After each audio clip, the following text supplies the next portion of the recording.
President, United States, the United States Army, and the grateful nation, please accept this flag as a symbol of our appreciation for your loved ones' honorable and faithful service. Thank you.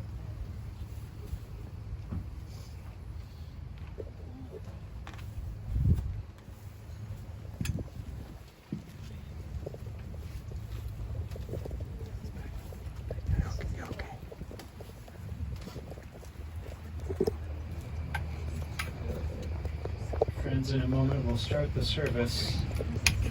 Before we formally start, after the military honors, we'll perform the ritual known as Kriya, the first circle of family, the tears that are garments, the ribbon that is upon their hearts, showing that with Aaron's passing, that our hearts are torn open, there's an empty space.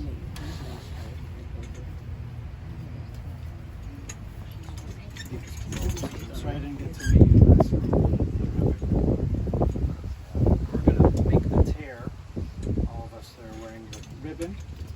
So if you repeat after me, there's a blessing that we say that marks with Aaron's passing that there's an empty space in our hearts. So you repeat after me, Baruch Atah Adonai Eloheinu Melech Ha'olam Dayan Ha'emet.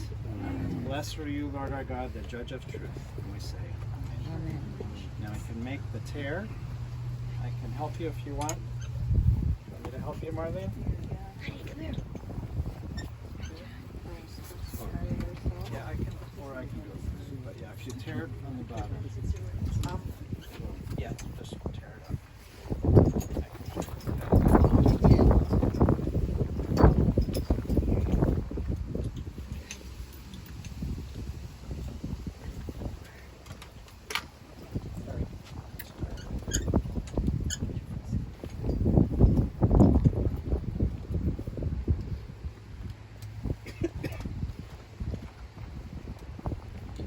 Open our service with the reading of Psalm 23.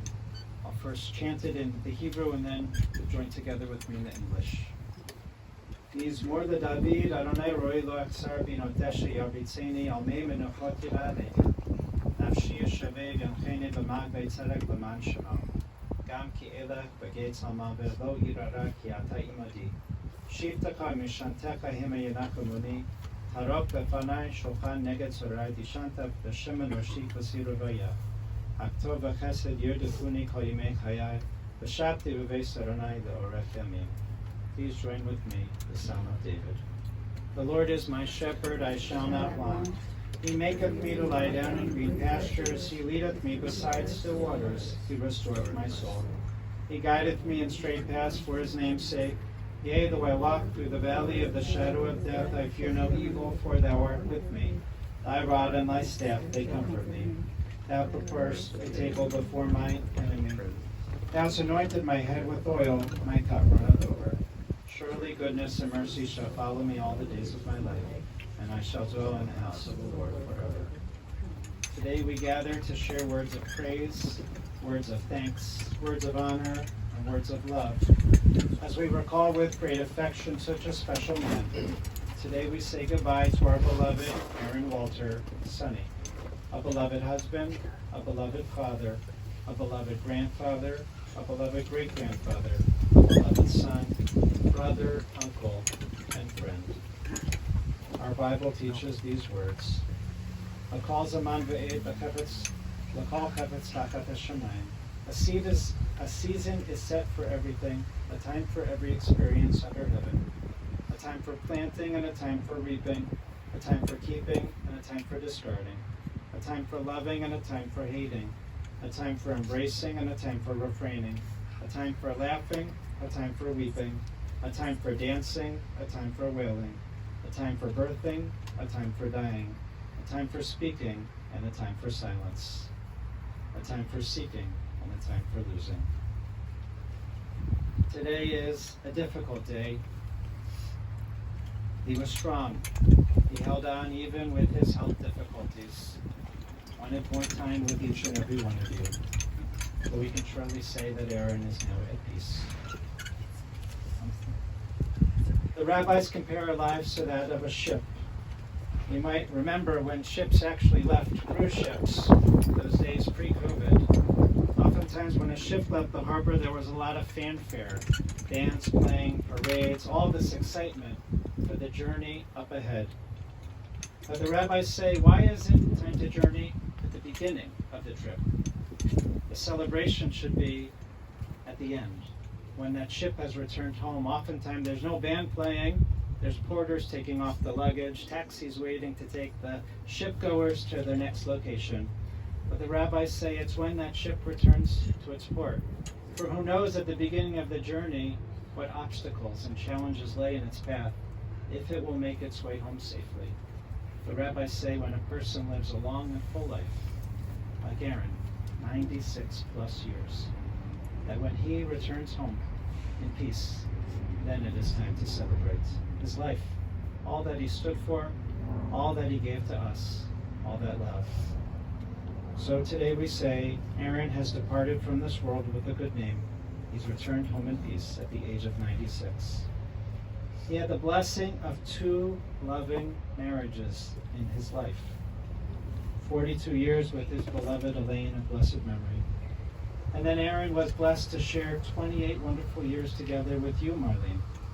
And these 2 families are here mourning together as one. They're one family, joined together. We send our deepest condolences to each and every one of you. To you, Marlene. To Aaron's children, to Mark and Mary, to Cheryl, to Jeffrey, and to Donna, to Laura and to Ira, and to Jay and Catherine, to the apples of Aaron's eye, Sonny, his grandchildren, to Michael and Ashley, to Rachel, to Sam and Ariella, to Joseph and Fallon, to Sarah and Josh, to Jordan and Katie, and to Rachel and Daniel.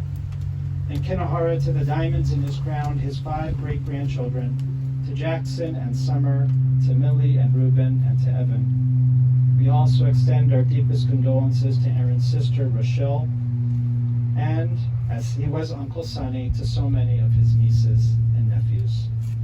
Aaron now joins all those who have gone before, his parents of blessed memory, Anna and Jacob, sister Clara, brother Charles, and of course, his beloved Elaine of blessed memory. To put it simply, Aaron was a good neshama. He was a kind and gentle soul. And as we gather to prepare for today with the family, that was the prevailing life story. If we were going to sum up Aaron's life, he was quiet, he was kind, he was gentle. A true gentleman, a mensch, quiet and sweet, loyal and loving, humble.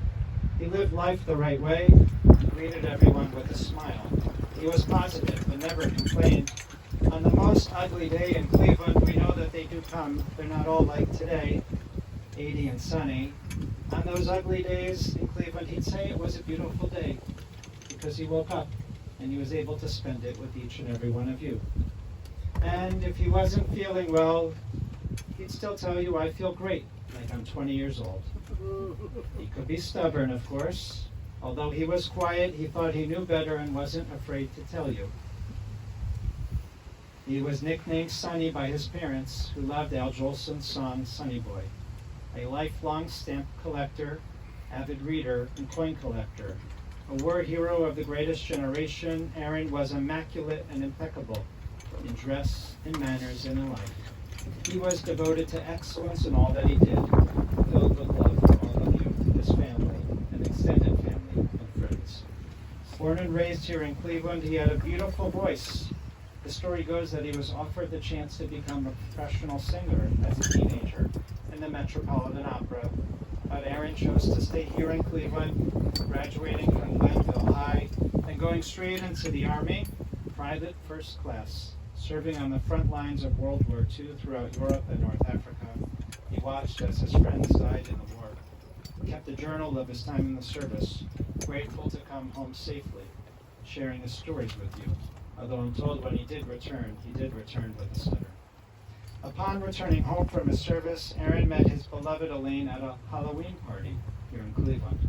He started classes at Case Western Reserve to become a pharmacist, but after one semester, he decided the classes were boring, and he went into work in Elaine's father's business, the wrecking yard, He took over the business, ran it for many years, until that one time that he was attacked by a customer, literally hit over the head by a lead pipe. After a long recovery, Aaron switched working in sales, first with life insurance, then working as the GM in the tire department at the Oldsmobile dealership, then selling land, and finally he landed in the jewelry business. His father was into jewelry, and it all came full circle for Aaron. Working more than 35 years at Elson's, he loved sales, he was good at it, he liked talking to people, and had a passion for jewelry. Aaron and his beloved Elaine were so devoted to each other, a wonderful, loving relationship, 42 years together. After she had her stroke, Elaine spent 4 years in different nursing facilities, and her Aaron was by her side, caring for her, ensuring that she always got the best care. In those 4 years, he only missed 2 days of spending time by her side. One time the nursing home was closed for the flu, and the other time he just felt too sick to visit. Marlene and Aaron were blessed to have a second chance at love. You told me 28 years, we had a good time. Marlene, you told me we were just what each other needed, and that you loved each other so much. You already had known each other, were friendly as couples, and Aaron and Elaine would frequent the restaurant. Marlene, you encouraged him to be part of the Starting Over group for widows and widowers. You tell the story of how you and Aaron got together. You simply told me, he chased me like crazy. And Cheryl, you shared that at the time Dad was living with you, and you knew that he would sneak out of the house to see Marlene at night in the middle of the winter, but you played the little game together when your father would say, I'm going out for a ride. And then Cheryl, you'd ask him, did you ask Marlene out yet? And he'd give you his classic smirk. And you knew that meant yes. And Cheryl, you would say then back, have a great time.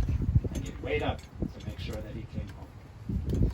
Marlene, you shared these 28 wonderful years with Aaron, enjoying shows at the Playhouse, going to the movies, all your vacations, 2 cruises a year, and of course, going out to dinner. He always liked getting dressed up to go out for dinner. And you told me that as a father, your dad taught you a strong work ethic, the importance of family, the importance of living with kindness. And Jeffrey, you told me that he even took you to the junkyard. You got to spend the day at the desk while he did his rounds. Grandpa Sonny, or Aaron as he was known to the grandchildren, he loved all of you so much. He loved the grandchildren and the greats. He was famous that on your birthday, he'd write a check out for you for $1 million, and he'd sign the check, Uncle Sam, and dare you to try to cash it. That was his sense of humor, and the love that he shared with you, and the legacy that he shared. He literally put his stamp on you as that stamp collector extraordinaire. Trying to get that stamp collection and to get each and every one of you to get excited about it and to take it. We didn't have any takers, but I bet each of you enjoyed your time going through those stamp books with him, hearing his stories, his memories, and sharing that passion and that love with each and every one of you. He loved playing cards, pinochle, canasta, and hearts. For years he was in Bowling League, a devoted member of Post 44 and Geek Lodge, an animal lover. He had those books and books of stamps, literally rooms of stamps in the house. He'd spend hours cataloging them, looking at them, as I said, trying to get you all into them. He was smart. He taught his math teacher better ways to solve problems. He was immaculate. Even after working in the junkyard covered in grease, somehow when he got home, he didn't have any dirt on him, not a speck. When he worked with the tires, he'd tuck in his tie and always look good. He loved getting dressed up, putting on a suit. He only bought his clothes from James Clothier. He did have expensive taste. A great sense of humor. He liked his sweets and candy, Hershey's. He'd shovel it in like a little kid. He loved his desserts, those thumbprint cookies, sponge cake. And when Elaine would start prepping for Pesach months in advance and freeze all the desserts, somehow a phantom ghost in the house would eat up all those desserts which were saved for the holiday. That phantom ghost was probably named Aaron. That's okay. You love that he loved them. He lived his life with kindness. He lived his life with love. He taught you what it meant to work hard, to be devoted to a spouse, to be devoted to each and every one of you. He smiled, he laughed, he shared all those things with you. And as I said, he literally stamped them upon your own hearts. As we say goodbye to him today, on this sunny day, you know that Sunny is at peace. You know that his legacy remains with each and every one of you. With Marlene, with you, with his children, with his sister Rochelle, with the grandchildren and the greats, with the nieces, the